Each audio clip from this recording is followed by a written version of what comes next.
Hello दोस्तों, स्वागत है मेरे यूट्यूब चैनल में। आप देख रहे हैं मेरी स्टडी और आज की इस वीडियो में हम कवर करेंगे one of the important topic environment से रिलेटेड टॉपिक्स और डेवलपमेंट से रिलेटेड टॉपिक्स है Delhi Dehradun expressway development along with damage. अब देख सकते हैं ये एक्सप्रेसवे बन रहा है दिल्ली टू देहरादून तक के। तो आइए दोस्तों इस प्रोजेक्ट के बारे में समझते हैं कि इसके क्या इंपॉर्टेंस है और क्या इसके नेगेटिव इम्पैक्ट्स पड़ेंगे। तो Delhi Dehradun express way project के बारे में समझते हैं कि प्रोजेक्ट ओवरव्यू क्या है। प्रोजेक्ट फीचर है कि ये जो प्रोजेक्ट की लेंथ एंड कॉस्ट जो है, इसकी लेंथ बनी है 212 किलोमीटर्स लॉन्ग है विथ अ कॉस्ट, और इसका कॉस्ट है 14,000 करोड़ में ये प्रोजेक्ट तैयार होगा। और ये जो टाइप ऑफ रोड है 6 लेन एक्सप्रेस वे रहेगा। फीचर एशिया का लॉन्गेस्ट वाइल्ड लाइफ कॉरिडोर रहेगा दोस्तों, ये एशिया का वाइल्ड लाइफ कॉरिडोर। और एन एलिवेटेड रोड जो रहेगा उसकी जो चौड़ाई रहेंगी वो 13.8 किलोमीटर तक के रहेंगे। एलिवेटेड रहेगा ये रोड। और इसका जो करंट स्टेटस की बात करेंगे इसके करंट स्टेटस की, तो project is final stage of constructions में expected to reduce the travel जो दिल्ली से देहरादून और हरिद्वार तक के का जो एक्सप्रेस ये रिड्यूस करेगा टाइम। 2.5 आवर्स का ये टाइम रिड्यूस करेगा, 2.5 घंटे का ये टाइमिंग ये एक्सप्रेसवे रिड्यूस करेगा। तो इस एक्सप्रेसवे का जो दिल्ली देहरादून एक्सप्रेसवे है, इसका यदि इन्वायरमेंटल इम्पैक्ट देखते हैं, इसके इन्वायरमेंटल इम्पैक्ट क्या रहेगा कि एक वाइल्ड लाइफ के इम्पैक्ट क्या रहेगा। तो पहला ये इसका है कि the expressway corridor run between Rajaji national park से ये रन होता है और शिवालिक वाइल्ड लाइफ रिजर्व है, इन दोनों के बीच से ये देहरादून एक्सप्रेसवे या दिल्ली देहरादून एक्सप्रेस वे यहाँ से जो रोड बना है कंस्ट्रक्ट हो रहा है इन दो वाइल्ड लाइफ सेंचुरी से बीच से जा रहा है। पहले Rajaji park and the Shivalik wild life reservations.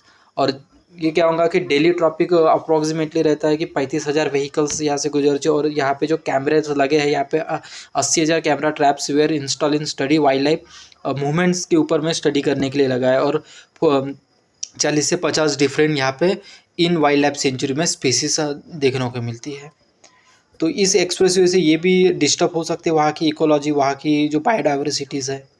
Third है कि इम्पैक्ट ये भी है कि जो एक्सप्रेसवे बन रहा है तो सबसे ज़्यादा कटिंग्स और जो वहाँ के जो पहाड़ी पोर्शंस है या पेड़ है वहाँ पे कटिंग होंगी, रिस्टोरेशंस होगा, widenings the old highways and would have required cutting 1,50,000 trees while the 11,000 trees were cut for the elevating road।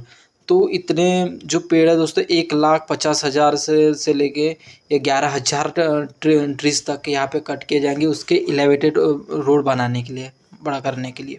The forest reserve institute जो FRI है will undertake 3 year project for sal tree regeneration का एक project उन्होंने install किया है कि जो साल्ट्री है वो रीजनरेशन करेंगे।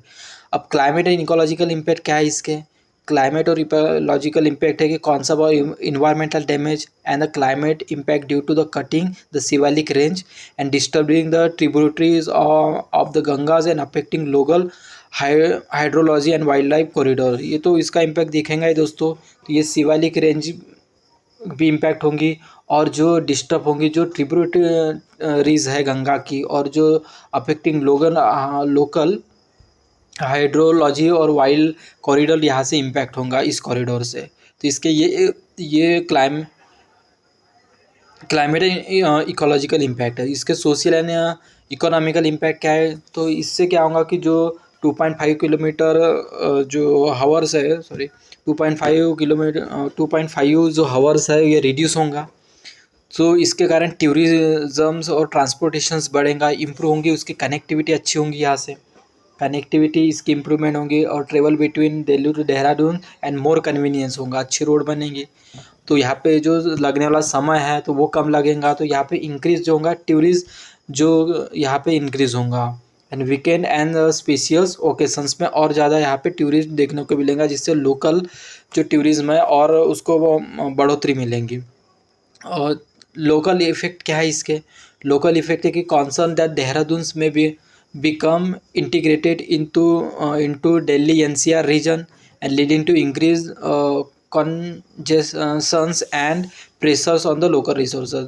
Exactly दोस्तों कि यहाँ पे जो जितना अच्छा कन्वीनियंस रोड बनेंगे तो वहाँ पे जो देहरादून के जो लोकल रिसोर्सेज है उसके ऊपर बहुत ज़्यादा प्रेशर्स आएगा, जैसे वाटर रिसोर्सेज होंगे, वहाँ के फूड रिसोर्सेज होंगे, या यहाँ पे जो ट्रैफिक का रहेगा यहाँ पे और ज़्यादा हमें प्रॉब्लम दिखाई देंगी यहाँ पे इंफ्रास्ट्रक्चर के ऊपर में।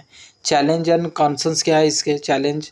सो infrastructure strength, Dehradun current infrastructure may struggle to accommodate increase the traffic and population's growth and potential issues with congestions and parkings and the overall urban planning। तो पार्किंग की प्रॉब्लम है दोस्तों, क्योंकि पहाड़ी रीजन्स है तो प्लेन हमको यहाँ पे उतना मिलेगा नहीं, तो ये पार्किंग की प्रॉब्लम होगा, कंजेशंस होगा या पॉपुलेशंस ग्रोथ, या तो यहाँ पे जितनी ज़्यादा कन्वीनियंस रोड बनेंगे उतना ज़्यादा यहाँ पे ट्रैफिक और पॉपुलेशंस यहाँ से इंक्रीज हो सकते हैं, तो ये लोकल इम्पैक्ट है। इन्वायरमेंटल और हेरिटेज कॉन्सर्न्स क्या है इसके?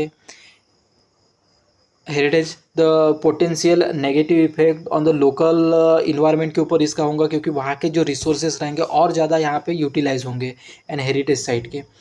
The impact on the local climate and ecosystems including the erosions and destruction of the water resources, ये ज़्यादा होगा इस एक्सप्रेसवे से। सो आई होप दोस्तों ये वीडियो आपके लिए हेल्पफुल होगा। यदि आप इस चैनल में नए हो तो चैनल को सब्सक्राइब कीजिए और कमेंट करके बताएं ताकि मैं और भी नए टॉपिक ला सकूं। धन्यवाद दोस्तों।